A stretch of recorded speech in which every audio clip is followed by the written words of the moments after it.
What's going on, 49er Faithful, 49er fan, 49er Gang? This is your boy, Niner Gang Podcast, back in the building. Definitely hit that like button, hit that subscribe button, turn on the post notifications so I can keep you up to date on any and everything San Francisco 49ers. With that being said, let's get right on into it, man. So, we got this game coming up against the Rams. We are on Monday Night Football, prime time, baby. That's got to get you excited if nothing else does. Obviously, all of you guys know how I feel right now. A little lackluster for the rest of the season for me because I have to be stuck with Jimmy Garoppolo as my quarterback. So, speaking of him, let's go ahead and start off with that. So, we all as 49er fans are aware that we saw a clip of Jimmy Garoppolo saying your plays suck. So, this has been presented to Kyle Shanahan and Jimmy Garoppolo, both of whom avoided this altogether. Kyle just said straight out that he wasn't going to watch it. Jimmy comes out and says, well, I say a lot of shit on the field and, glad they caught something like that rather than something else. So, of course, they both alluded. What's going on, Brendan? They both alluded to the fact that neither one of them wanted to really address it. And to be honest with you, that tells me that there's a very unhappy marriage there. This is the situation where you sleep in separate rooms. No sex, no food, no nothing. You guys come out and cross each other's paths and don't even speak. I feel like that's the type of marriage that Kyle and Jimmy have right now. You know what I mean? And that's just the unfortunate situation you deal with when you lose your franchise quarterback in the first game of the year. But I digress. So in this game, we got some things to look out for. Let's start with the injury report for both teams, at least from today. I know, of course, CCs will be updated, but Azeez Al-Shaair did not practice. Eric Armstead did not practice with a foot, TDP with a high ankle sprain, Dwelly with ribs, Danny Gray with a hip injury, Javon Kinlaw knee, Tyler Kroft knee, Trent Williams ankle, obviously. Limited in practice were Daniel Brunskill and Tarvarius Moore. And for the Rams, the guys who didn't practice are Brian Allen, the center, cornerback Jacoby Durant, safety Jordan Fuller, and cornerback David Long. So we've got a knee, a hamstring, and a groin for them. And another guy who was limited was Darion Kendrick. He is another cornerback. He had a concussion. So what that tells me is they're very thin at DB. So this is the opportunity for us to be able to attack them. Let's just hope our quarterback is actually able to do so. Yes, I don't want to agree with this, but I have to. Facts. Bobby Wagner will pick on Jimmy Garoppolo, and he most likely will pick Jimmy Garoppolo. Hey, Mom. So it's frustrating because as 49er fans over the years, we've come to understand that with Jimmy, you're going to just wind up having a possibility of an interception at some point during the game. One, maybe even two. You're hoping he doesn't throw him at the most inopportune moments because he does that, and he's done it a lot. And you hope it happens super early in the game and our defense can hold out and not allow them to score. Not saying that the defense hasn't been fantastic. They've been great this year. No problems with them, but it can definitely be frustrating when you wind up in a situation where you're continually having to clean up your quarterback's mistakes. If you guys don't believe me, just look at the thumbnail that I had for last week's show. I mean, Freddie Warner's face said it all. We went out there and busted our asses, and you find a way to fuck this up. So it is what it is. But in this game, when it comes to the Rams defense, if they're thin at cornerback and these guys are having a hard time practicing, all of these guys got injuries, that's the place to attack. They're pretty good on the D-line. They're pretty good up front with their linebackers and whatnot. Bobby Wagner, we all know, because he was with the Seahawks for so long. Now he's with the Rams. And him facing Jimmy Garoppolo is like a field day for him, and he loves it because he always finds a way to get Jimmy, bait him into doing something stupid, anything. So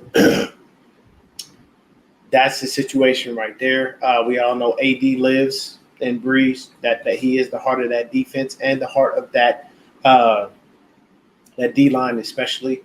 Brunskill is not going to be at right guard. I do believe it's still going to be Spencer Burford. So he's going to have his hands full with Aaron Donald. Hopefully he has been just sitting there drilling Daniel Brunskill for information to be able to make sure he understands how to handle Aaron Donald, because Brunskill seems to do a fantastic job of it every time. He owns him, he makes him his bitch, whatever you want to call it. So shout out to my boy David McNew. Check him out with me every Monday on the 49ers Round Check. So Dave says, do you think we see Brunskill left tackle? I would like to see him at center. Brendel is not cutting it. Here's my thing about Brunskill at center. He ain't going to cut it either. So I'd rather have him at left tackle because he played really well. A couple years ago when we had Justice School starting and who's the star for the Cleveland Browns? Myles Garrett. Myles Garrett was just eating him alive. So they took School out, put Daniel Brunskill in left tackle. He played damn good. So I honestly like Brunskill at left or right tackle. He's better at tackle than he is at the center spot. He's actually not too bad of a running guard, but he's not a good pass blocking guard. But it's weird when he gets out to the tackle spot, it seems to work better. Maybe since the technique is different for that position, it allows him to do better and do more. So me personally, I'd rather see him a left tackle. I don't want him going nowhere near the center position. I was actually a little bit relieved when I found out that he wasn't going to be able to keep getting in there, fucking with the center position, and then rotating in and out. But it is what it is. So Dave says Jimmy G has one job: don't screw it up, and he can just can't do his job. That's definitely true, man. We understand the shortcomings of the quarterback that we have, but we're stuck with him, and we have to hope and pray that this guy starts to churn out some wins in some way, shape, or form, or as you quite as you basically put, don't screw it up. Excuse me. So when it comes to us on offense, we've got to see the reemergence of one man and one man only. We paying this guy a ton of money, bro, to be a blocker, and I feel like we wasted our money. We need to see the reemergence of George Kittle. I need Kyle to scheme him up into the game plan and make him a factor again. Make teams fear him, because at this point, the only thing you really fearing is his blocking prowess. And, I mean, we all know George is the best blocking tight end in the NFL. Shout out to his pops, because his pops was the offensive lineman when he was in college. So I'm 100% sure that's where he learned how to block very well, along with any of the coaches ever in his life while he was growing up playing football. But we need to see George become a factor again. We would love to see the offense just get rolling, get humming, and make it a situation where we don't have to turn it into a moment.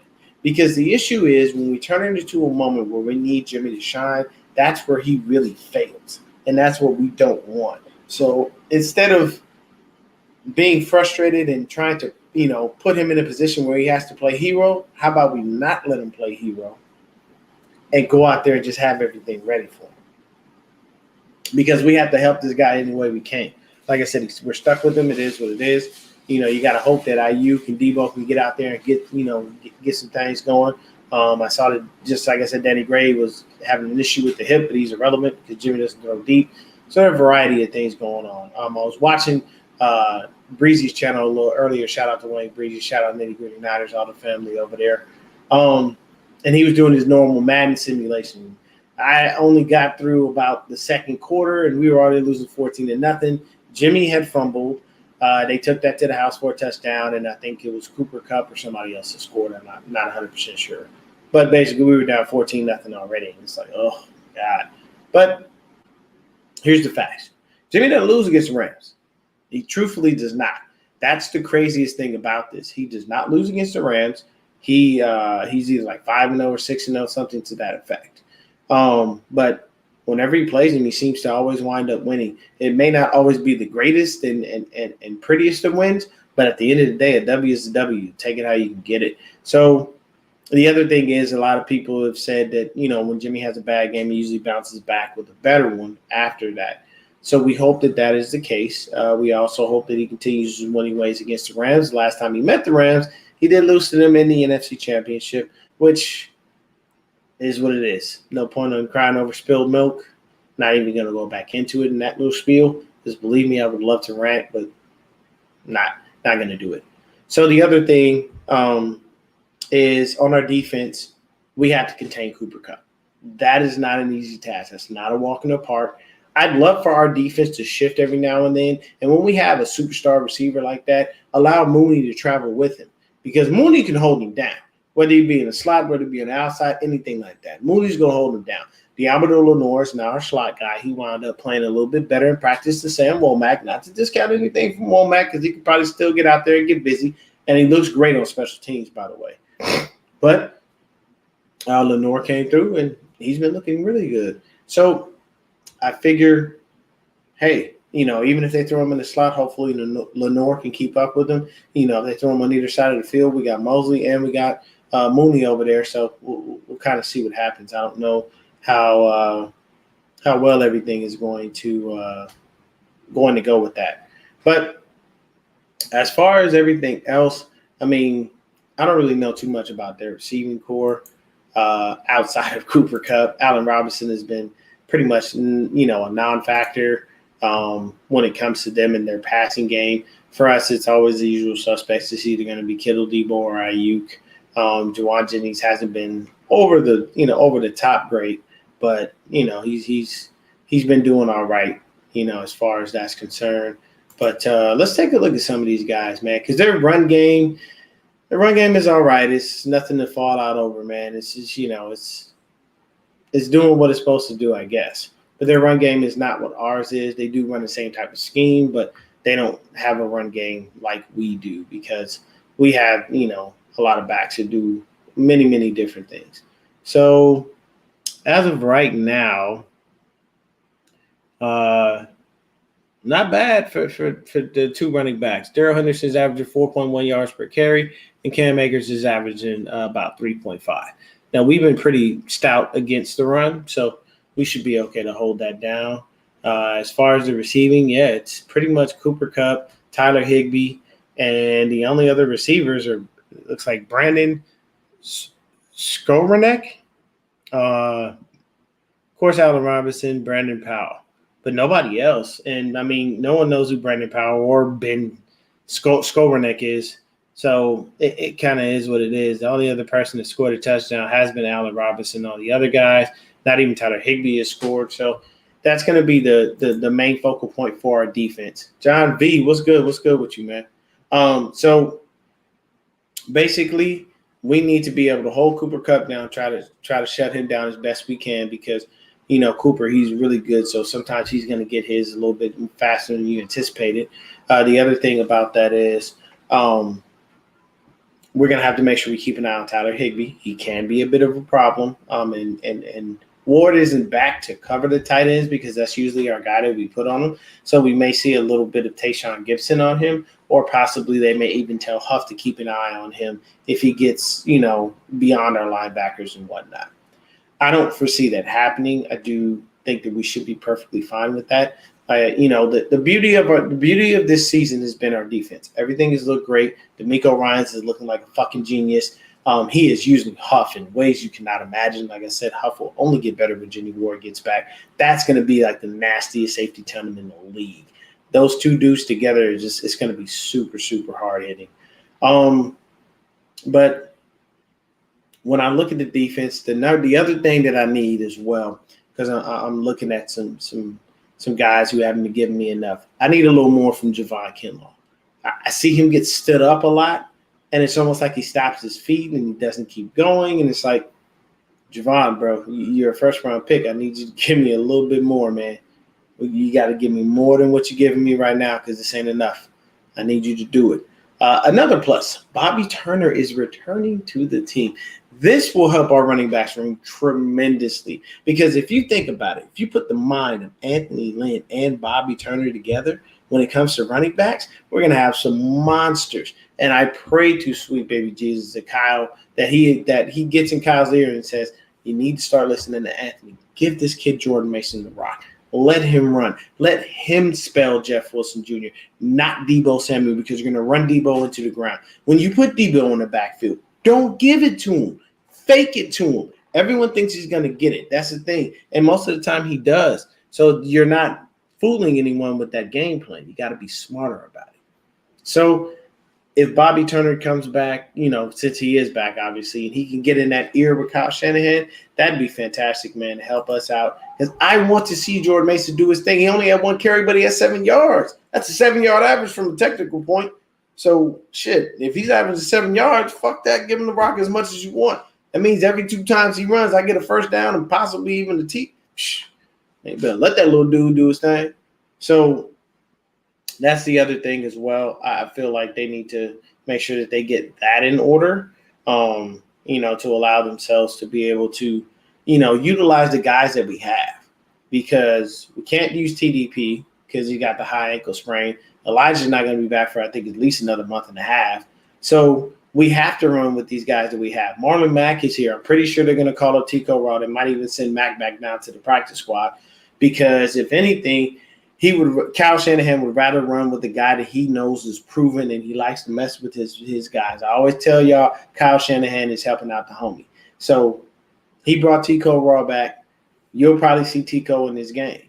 He doesn't really have to do much learning of the system, because the only thing that's probably going to change is the wording here and there, and that's only so people don't just key in on it and know exactly what you mean when you're saying certain things. I mean, outside of the obvious stuff, like can, meaning you're switching the player, you're audibling, there's a variety of things that everybody around the league uses. So teams and defenses are privy to such, but it's not to a point where they can understand it if you're giving them something in a different language.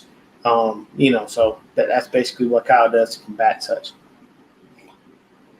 But because we usually whoop the Rams' ass, because Kyle usually makes Sean his bitch, I'm going to say I'm going with the Niners.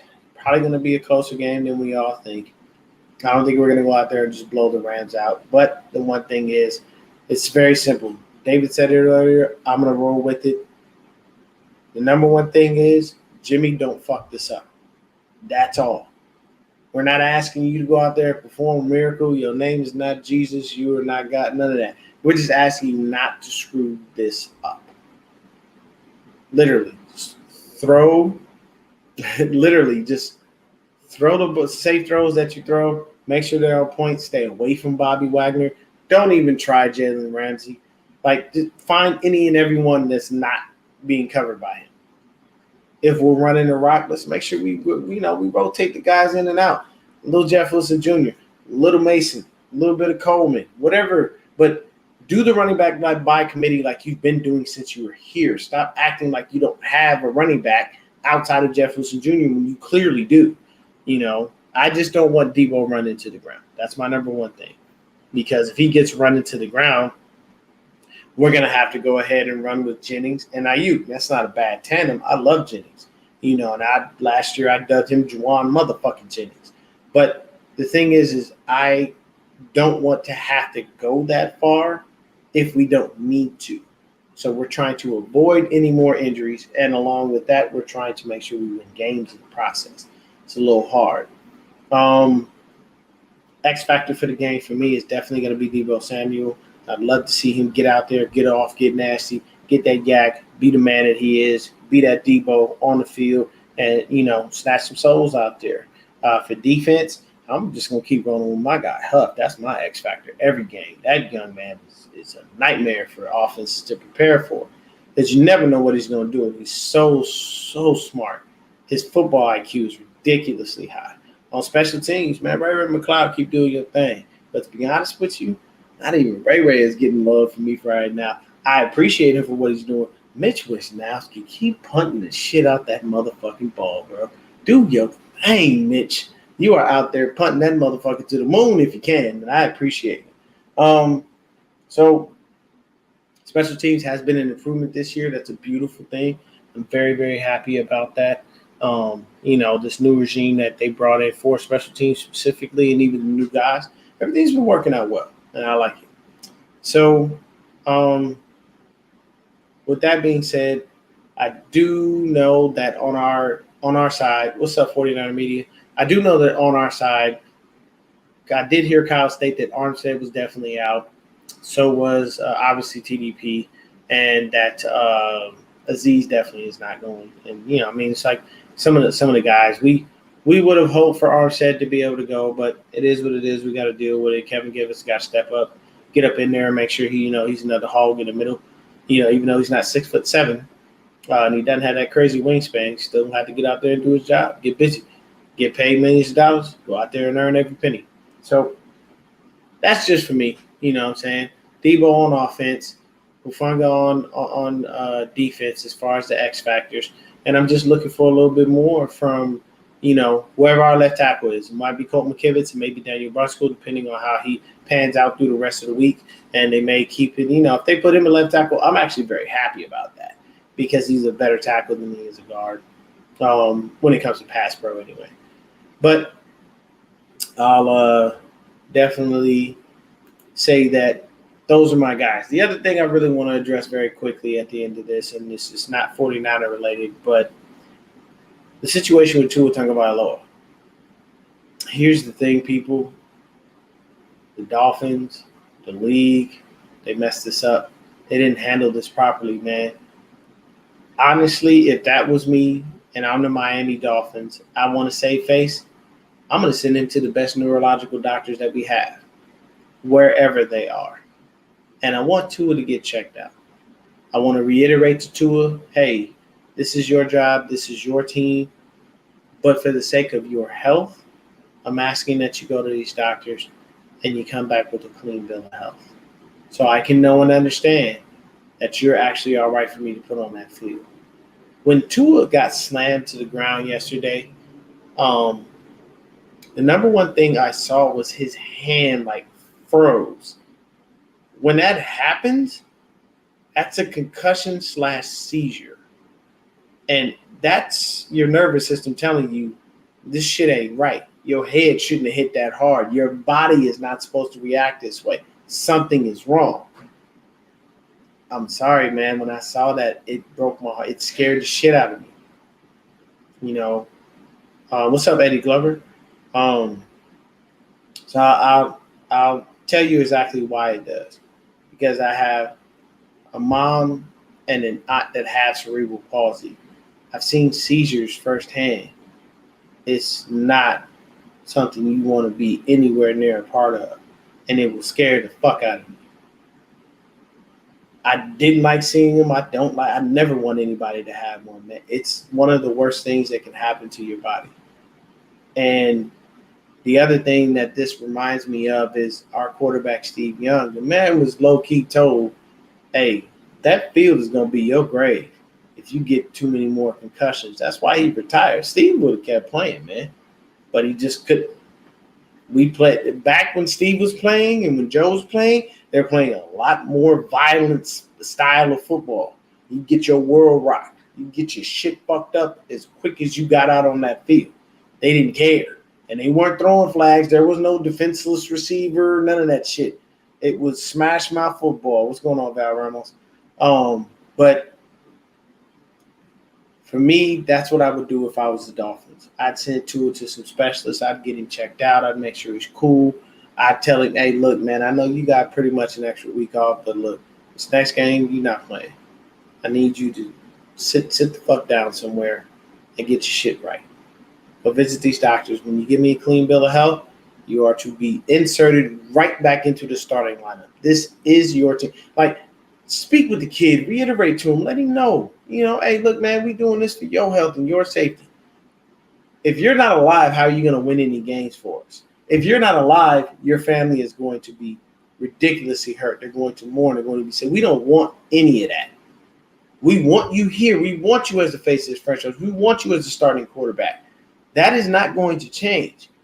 But we can't have that if you're not even physically here for us to get it out of you. And I don't mean that in a way of that's the only thing that he's worth. I mean that in a way of this is your job. This is the profession that you chose. You were good enough to be able to be chosen to be a starting quarterback in the NFL. It's very rare that a lot of people make it. But at the end of the day, the number one thing that you want is for Tua to be okay. You want him to be safe. You want him to be sound. And you want him to be able to walk around, talk to his kids, talk to his family, be there for him. You don't ever want him hurt, paralyzed, anything like that. And with the way this kid's body has been reacting, get him checked out. Because at some point, sometimes you got to tell yourself, hey, man, your body ain't built for the NFL. The violence these guys play with, man, look, believe me, it's We've softened up the NFL, but it's still a violent sport. It's still a gladiator sport. No matter what you do, it's going to be such. So you just have to be more careful. Eddie Glover says, "Hey man, bro, they messed up letting him play. He shouldn't have played. He should have been out last week, and he should have. They should have just took him out, man. Teddy Bridgewater is a very capable quarterback. Like, there's nothing wrong with this dude. He's perfectly fine. The only reason Teddy Bridgewater has been bouncing around the NFL is because he had a horrific knee injury that pretty much shut down anything he had when he was starting. Because he was the starter for the Minnesota Vikings, people. That is exactly who the guy was. Well before Kirk Cousins and all that shit. So Teddy B was the dude, and he was out there slinging a rock. He looked really, really good. He had a knee injury, and he necessarily hasn't been the same since, but it kind of is what it is, man.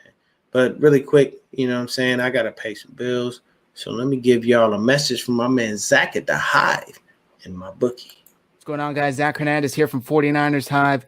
And as the Bills and the Rams prepare to kick off the NFL regular season this Thursday evening, now is the time to prepare for your winning season at MyBookie. Whether you're a veteran bettor or a first-timer, MyBookie gets the most of your money with a double deposit bonus. You might be asking, Zach, what's a double deposit bonus? How do I take advantage of this? It's very simple. All you got to do to claim your double deposit bonus is register today at mybookie.ag, sign up, and use promo code HIVE, as in 49ers Hive, HIVE.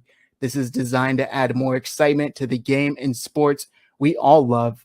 Bet on team win totals, predict the Super Bowl winner, 49ers, or use the MyBookie prop builder and secure the bag. One thing is for sure, guys, your winning season begins today, exclusively at MyBookie, mybookie.ag, promo code HIVE, HIVE. Let's win some money, guys. There we go. So appreciate my guy Zach over at the Hive, man.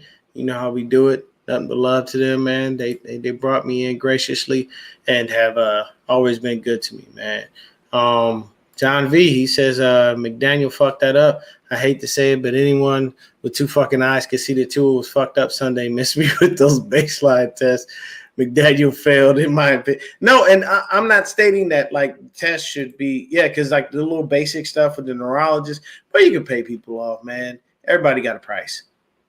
Everybody's got a price depending on what the situation is, man. And some people will sell you out for a lot less than what you think is for.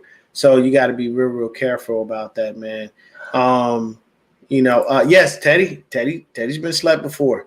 Teddy wound up having a serious concussion too. But the thing is, Teddy didn't have him as frequently as Tua.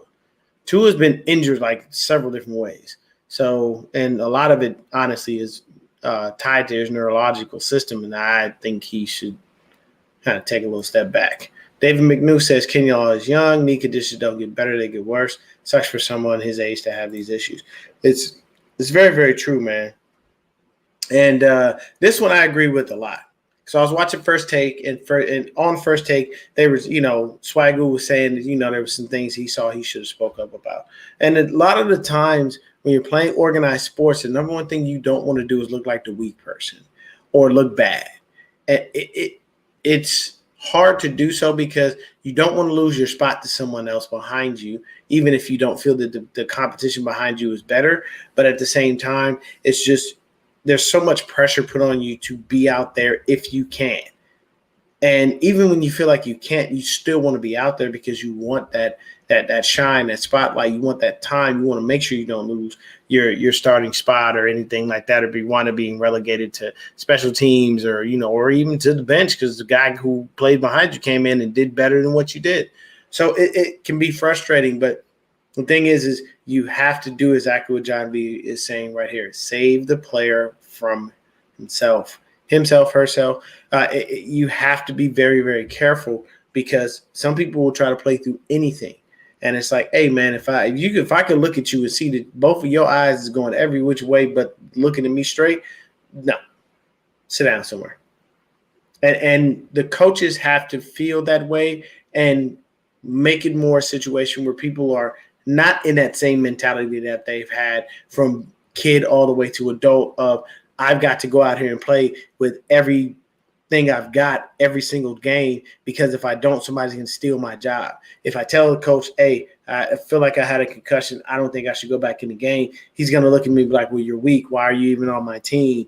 That narrative has to shift so that players don't keep doing this.